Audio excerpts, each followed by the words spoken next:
Hey guys, and welcome back to this channel. In this video I'll be showing you guys how you can equip emotes on Roblox and how you can use it in game.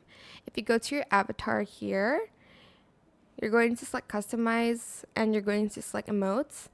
Then you're going to place the emotes that you bought to the correct slot. So you only have you only have 8. So here you can add in another one that you haven't added before. Then to use it in game, I'm just going to open up Winter Spotlight real quick.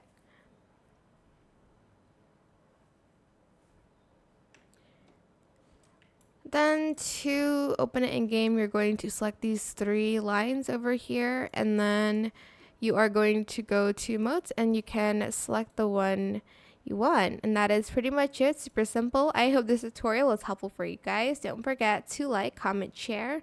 Also subscribe to this channel if you haven't done that already.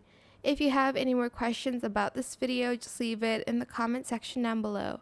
I will try my best to answer them all for you guys. And if you found this video helpful, please click the thanks button as well. That is it for this video. Thank you so much for watching. Bye!